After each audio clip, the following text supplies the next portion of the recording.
रही हूँ। इस मूवी के बाद में आप अपने पेट से और ज्यादा प्यार करने लग जाएंगे। कहानी की शुरुआत हमें 1819 में दिखाई जाती है, जो कि कनाडा में बस रहे यूकोन सिटी की है, जहाँ पे पूरी दुनिया से लोग गोल्ड को ढूंढने आया करते थे और वहाँ पे बर्फ में चलने के लिए बग्गियों को और किसी जानवर से नहीं बल्कि कुत्तों से खिंचवाया जाता था। इसी कारण उस समय कुत्ते बहुत ज्यादा डिमांड में थे। कहानी शिफ्ट होती है कैलिफोर्निया के शहर में, जहाँ पे एक डॉग था जिसका नाम था बक। गाइस, ये एक सैन बर्नार्ड और स्कॉच कॉली का मिक्स ब्रीड है, जिसे किसी भी लीश से नहीं बांधा गया है और ये पूरे शहर में आराम से सभी लोगों से मिलता जुलता खेलता हुआ दौड़ रहा था। वो उस शहर के जज माइलर के घर का डॉग था। वो जब अपने घर पे पहुंचता है तो उसे इंस्ट्रक्शन दिया जाता है कि तुम्हें बच्चों को उठाना है, और वो बच्चों को उठाता है उन्हीं के बेड पे कूद के। उसके आने की आहट तब पता चल जाती थी जब घर के सारे सामान हिलने लग जाते थे, और इससे सभी को पता चल जाता था कि बग घर में आ चुका है। किचन में से उसके आने से पहले ही सारे सामानों को छुपा दिया जाता था। वो अपने घर के गार्डन में एक रैबिट को देखने से उसके पीछे भागता है। वो दिन जज माइलर के बर्थडे का दिन था।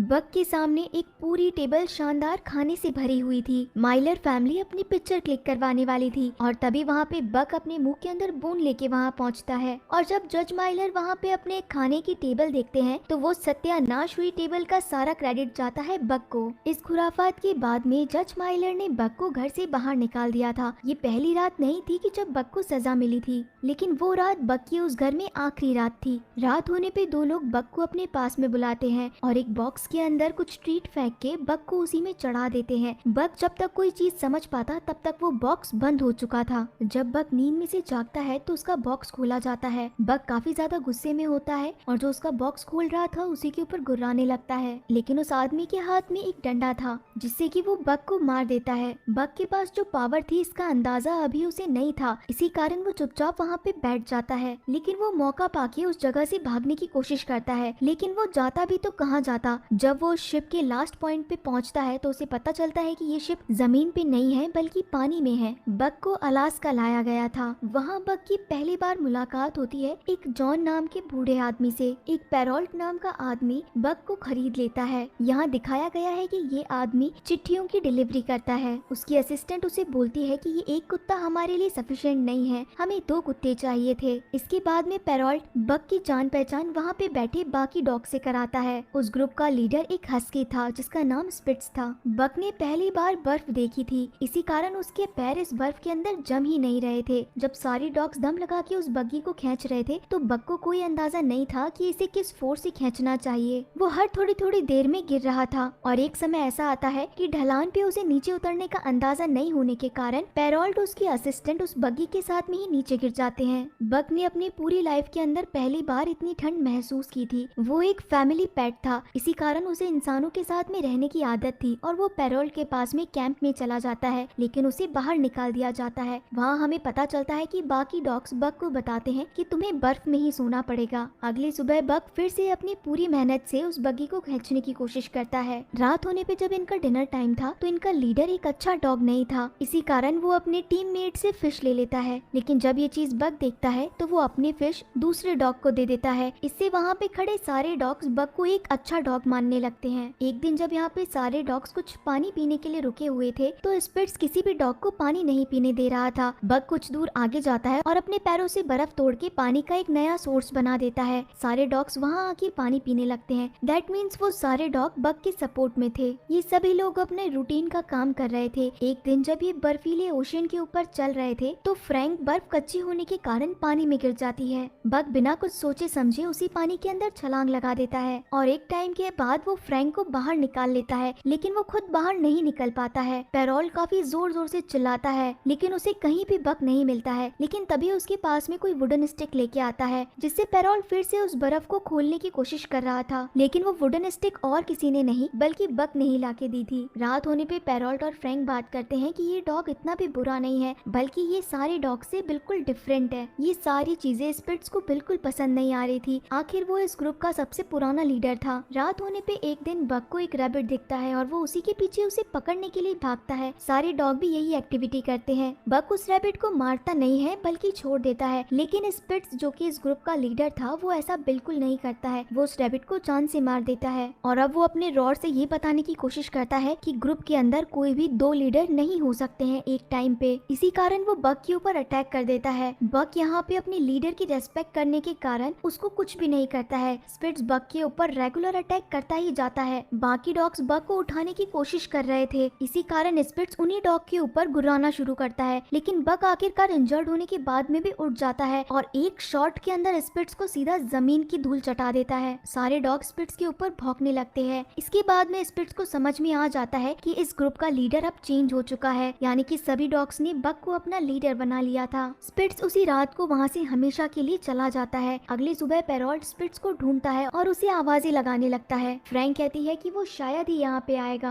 बक अब लीडर की तरह आगे जाके बैठ जाता है कि अब लीडर उसे बना दिया जाए, लेकिन पेरोल्ट कहता है कि तुम्हें अभी इस चीज का एक्सपीरियंस नहीं है। तो बक चुपचाप जाके पीछे बैठ जाता है और वो सोचता है कि ठीक है, बना लो जिसे भी तुम्हें लीडर बनाना है। वहाँ जब दूसरे डॉग को आगे लीडर की जगह दी जाती है तो वो डॉग अपने आप ही पीछे हट जाता है, क्योंकि उस डॉग को पता था कि यहाँ का लीडर अब बक होने वाला है। और इसके बाद में फाइनली अब बक को सबसे आगे का प्लेस मिल जाता है और वो फुल स्पीड से बाकी डॉग्स को इंस्ट्रक्शन देते हुए आगे बढ़ता है। आइस माउंटेन के अंदर हमेशा बर्फ गिरने का डर रहता ही है और एक दिन यही होता है। सारी बर्फ उन माउंटेन से नीचे गिरती जा रही थी। पेरोल्ट उसे दूसरी डायरेक्शन में जाने के लिए इंस्ट्रक्शन देता है, लेकिन तब वहाँ पे बक को एक ब्लैक वुल्फ दिखता है और उसी के कारण वो एक दूसरी केव के अंदर चला जाता है। उस केव में जाने के कारण इन सभी लोगों की जान बच गई थी और ये शॉर्टकट पकड़ के वापस से सिटी में पहुंच जाते हैं, यानी कि टाइम से पहले ही इन्होंने अपने लेटर की डिलीवरी कर दी थी। बक को वहाँ पे समझ में आता है कि लोग जब लेटर्स को पढ़ते हैं तो उनका इमोशन कुछ अलग ही होता है। इस चीज की खुशी बक को अपने काम करने में और ज्यादा पैशनेट बनाती है। वहाँ पे हमें वही जॉन दिखाया जाता है जो कि स्टार्टिंग में बक से मिला था। वो अपने बेटे टिम के बर्थडे पे अपनी वाइफ को लेटर लिख रहा था। रात में लेट सोने के कारण वो सुबह थोड़ा लेट हो जाता है, इसी कारण वो लेटर्स ले जाने वालों को रोकता है, लेकिन उसे कहा जाता है कि आपने देरी कर दी है। लेकिन बक उस बूढ़े आदमी को जानता था, इसी कारण वो उसके हाथ से लेटर लेता है और फ्रैंक को दे देता है, यानी कि लेटर ले जाने की सिफारिश एक डॉग ने की थी। एक दिन पेरोल्ट को गवर्नमेंट लेटर आता है जिसके अंदर क्यूबेक वापस रिटर्न जाने का ऑर्डर था। कुत्तों को बेच दो और वापस आ जाओ, क्योंकि जल्द ही टेलीग्राम फैसिलिटी चालू होने वाली थी। पेरोल्ट नहीं चाहते हुए भी सारे डॉग्स को वहीं छोड़ जाता है। सारे डॉग बक के पास आ जाते हैं और ये लोग अब अपनी छोटी सी फैमिली में थे। कुछ समय बाद में एक हॉल नाम के आदमी ने सारे कुत्तों को खरीद लिया था। हॉल को उसी जगह पे जाना था जहाँ पे सोने की खदान थी। उसे ये नहीं पता था कि जल्द ही समर आने वाला था, यानी कि बर्फ पिघलने के कारण हो सकता है कि नदियों में अब बर्फ नहीं बल्कि पानी बहे, इसी कारण सब मर भी सकते हैं। जॉन के समझाने पे भी हॉल नहीं मानता है और वहाँ से वो सारे डॉग्स को अपने साथ ले जाता है। बक नहीं चाहते हुए भी इतना भारी सामान को अपने पीछे खींच रहा था। कई बार बाकी डॉग्स वीक पड़ जाते थे, लेकिन फिर भी बक ने अपनी हिम्मत नहीं हारी थी और वो सभी को अपनी स्ट्रेंथ से पुल कर रहा था। जॉन को यहाँ रियलाइज होता है कि वो घर में बैठा कुछ भी नहीं कर रहा है, इसी कारण उसे बक की हेल्प के लिए जरूर जाना चाहिए। वो उसी जगह पहुँच जाता है जहाँ पे हॉल था। हॉल ऑलमोस्ट बक को मारने वाला था, क्योंकि बक में अब बिल्कुल कैपेसिटी नहीं थी आगे जाने की। उसे फिर से समझाता है कि तुम आगे मत जाओ, क्योंकि समर आ चुका है और हर जगह पानी है, ये कुत्ते तुम्हारी गाड़ी नहीं पुल कर पाएंगे। लेकिन हॉल वहाँ पे बक को छोड़ के सारे डॉग्स को आगे ले जाता है। बक उस घर के अंदर पिछली 2 रातों से सो रहा था, इसी कारण उसे कुछ नहीं पता था। जब वो उठता है तो खुद को जॉन के बेड में पाता है और जॉन उसे बताता है कि तुम पिछली 2 रातों से सिर्फ सो रहे हो और तुम्हारे सारे साथी मारे गए हैं। एक रात जॉन बियर बार में जाता है जहाँ पे वो सभी लोगों के साथ में ड्रिंक कर रहा था और तभी वहाँ पे हॉल आके जॉन के ऊपर अटैक कर देता है और उसे मारने पीटने लगता है। ये चीज देखते ही बक सीधा हॉल पे अटैक कर देता है और उसके ऊपर गुर्राने लगता है। वहाँ के सभी लोग हॉल को चेक करते हैं और उन्हें तब पता चलता है कि हॉल के पास में एक गन है। दैट मीन्स हॉल एक सही आदमी नहीं है और उसे वहाँ से भगा दिया जाता है। घर आने के बाद में जॉन वहाँ पे अल्कोहल ले रहा था। ये चीज बक को बिल्कुल पसंद नहीं आती है और वो वहाँ पे रखी बोतल को बाहर ले आता है, बर्फ में ढक देता है और उसी के ऊपर बैठ जाता है, यानी कि वो अपने मालिक को ये बताने की कोशिश कर रहा था कि जो तुम कर रहे हो वो बिल्कुल अच्छी चीज नहीं है। अगली सुबह जॉन बक को एक मैप दिखाते हुए कहता है कि मेरे बेटे टिम को एक नई जगह पे जाना था जो कि मैप से भी परे हो, तो क्यों ना हम वहीं पे चलते हैं। यहाँ से बक की लाइफ का सेकंड पार्ट शुरू होता है। वो दोनों बोट में बैठ के निकल पड़ते हैं। वहाँ पे नदी में पानी की स्पीड इतनी तेज थी कि इन दोनों को ही रोलर कोस्टर की राइड मिल रही थी। बक काफी ज्यादा खुश और फ्री महसूस कर रहा था। वहाँ हॉल जॉन को मारने के लिए पहुंचा था गन लेके, लेकिन उस घर के अंदर जॉन नहीं था और फिर हॉल को वो मैप मिलता है जहाँ पे जॉन जा चुका था। जॉन और बक ने बिल्कुल नई जगह ढूंढ ली थी जो कि शहर के शोर शराबे से काफी दूर थी। इन दोनों को वहाँ पे एक बना बनाया घर भी मिल गया था जिसके अंदर बहुत सारा कचरा था। ये दोनों उस घर को साफ करते हैं और उसे रहने लायक बना देते हैं। जॉन जब पानी के अंदर नहाने गया था तो उसे कुछ सुनहरी चीज मिलती है। ये और कुछ नहीं बल्कि गोल्ड के ही टुकड़े थे। इसके बाद में जॉन अपना दिन सोने के टुकड़े ढूंढने में ही निकाला करता था।